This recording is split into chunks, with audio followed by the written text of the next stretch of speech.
નમસ્કાર દર્શક મિત્રો, હું છું દર્શના કુશી. તમે જોઈ રહ્યા છો લોકસામના ન્યૂઝ. જોઈએ આજના સમાચાર.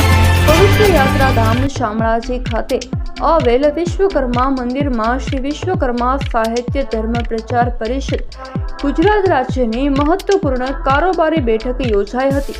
આ બેઠકમાં સંસ્થાના ઉદ્દેશોને વધુ ગતિ આપવા માટે નવા હોદ્દેદારો અને સભ્યોની સર્વાનુમતે વરણી કરવામાં આવી હતી. સંસ્થા સ્થાપક શ્રી મયુરભાઈ મિસ્ત્રીના અધ્યક્ષસ્થાને યોજાયેલી બેઠકમાં નવનિયુક્ત હોદ્દેદારોને મોમેન્ટો અને નિયુક્તિ પત્ર અર્પણ કરી તેમની સત્તાવાર નિમણૂક કરવામાં આવી. પ્રદેશ પ્રમુખ શ્રી પિન્ટુભાઈ મિસ્ત્રીની પસંદગી કરવામાં આવી.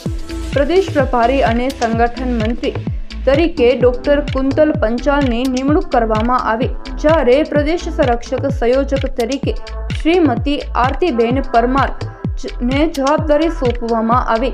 કાનૂની સલાહકાર તરીકે કોમલબેન વડોદરિયા, ખજાનચી તરીકે ડોક્ટર કોસ્મિકાબેન પંચાલ અને મીડિયા પ્રભારી તરીકે શ્રીમતી મિત્તલબેન રાઠોડની નિમણૂક કરવામાં આવી. કારોબારી સભ્યો તરીકે શ્રીમતી ભૂમિકાબેન ડોડિયા, શ્રી પરમભાઈ ચોલાપરા અને શ્રી કરણભાઈ મેવાડાની પસંદગી કરવામાં આવી. તેમજ કમિટી સભ્યો તરીકે શ્રીમતી રશ્મિબેન મેવાડા, શ્રી પૂર્વેશભાઈ પંચાલ અને શ્રીમતી વૈશાલીબેન મકવાણાની વરણી કરવામાં આવી.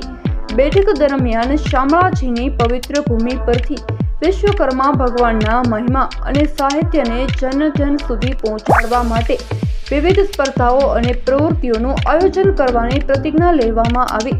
સંસ્થાએ સમાજમાં એકતા, સંસ્કૃતિનું જતન અને ધાર્મિક મૂલ્યોના પ્રસાર માટે કાર્ય કરવાની દિશામાં કાર્ય પદ્ધતિ પણ નક્કી કરી. આ સમગ્ર કાર્યક્રમ ધાર્મિક અને સૌહાર્દપૂર્ણ વાતાવરણમાં પૂર્ણ થયો હતો.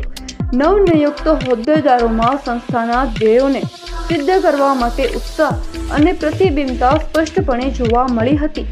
તો ફરી મળીશું એક નવા સમાચાર સાથે. ત્યાં સુધી જોતા રહો લોકસામના ન્યૂઝ.